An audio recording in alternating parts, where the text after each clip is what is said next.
So I've been diagnosed with ADHD and significant traits of autism.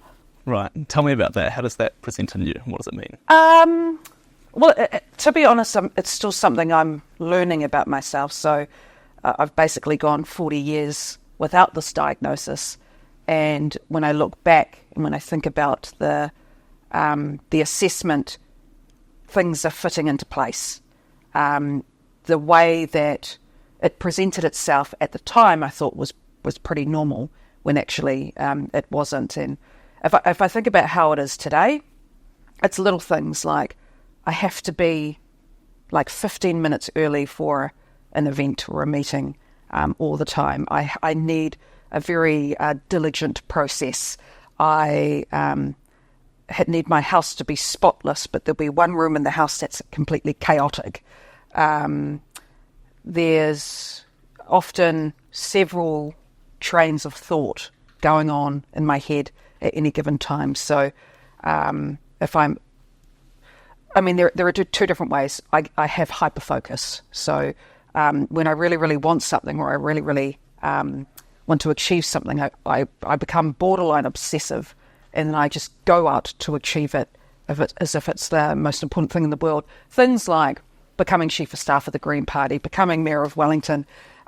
Even though I didn't necessarily have the qualifications for these things, for me, it was that way or no way.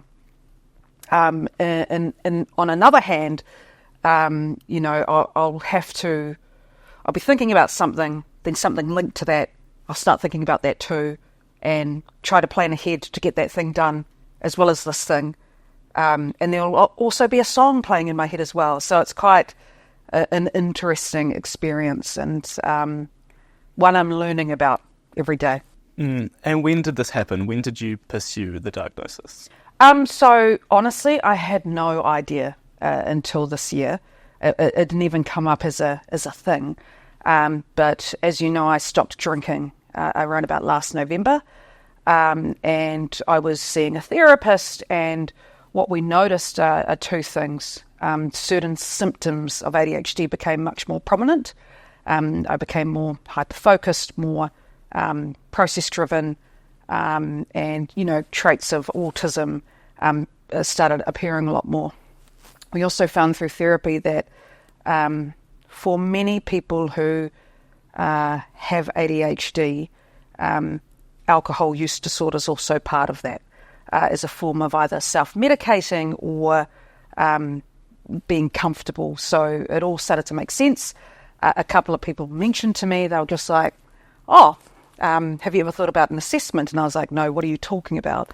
But then I went through the process, and then I think it was about April, I received my diagnosis. Right, so it was in the aftermath of when you publicly admitted to having a drinking problem, yes, getting that personal support. Yes. Is then when the diagnosis happened. That's right. Yeah, and how do you feel that impacts your job as mayor? Well, in a positive sense. So I've read a lot of people with ADHD have actually found it incredibly challenging. It's impacted their life quite negatively. So they struggle with maintaining a job or education, that sort of thing. For whatever reason, I've been able to unknowingly utilise it as a bit of a strength. So that hyper-focus, which is a very, very prominent symptom of ADHD, well, I utilise that to become the Mayor of Wellington. So I wouldn't say I'm lucky in that sense. I've just been able to use it to my advantage without really knowing it. Mm.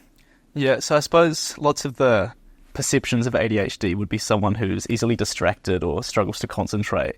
How do you manage that in this job where lots of it is, long meetings and 100-page documents and things like that? Is it an impact for you? How does it? No, well, for me, it just really highlights the importance of efficiency.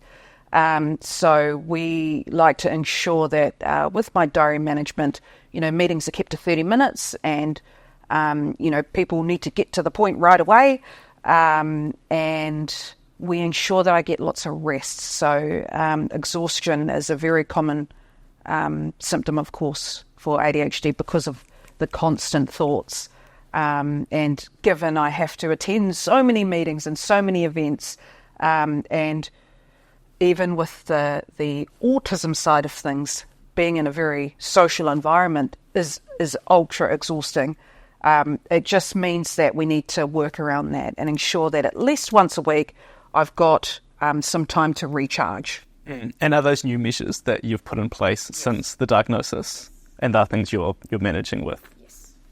Right. And so how does it affect you day to day? You know, like, how is being Mayor of Wellington, what are these new measures you're putting in place, and what are the things throughout the day that you find, okay, this is because of my ADHD or my autism and things like that? We like to, front load a lot of the stuff towards the beginning of the day, because that's when my hyper focus and my energy is at its best.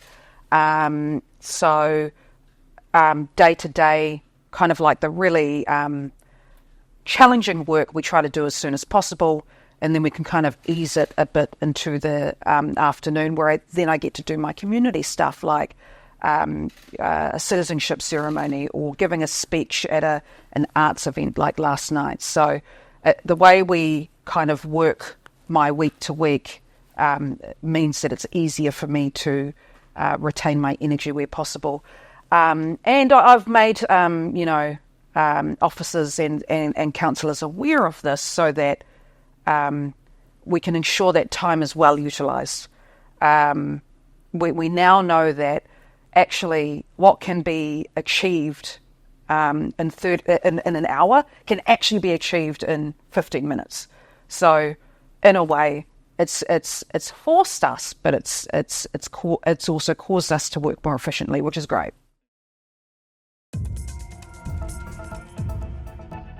Thanks for checking out our YouTube channel to stay up to date with all the latest news from the New Zealand Herald. Click the subscribe button below, or check out one of the videos here, and head over to nzherald.co.nz for more details on these stories and more.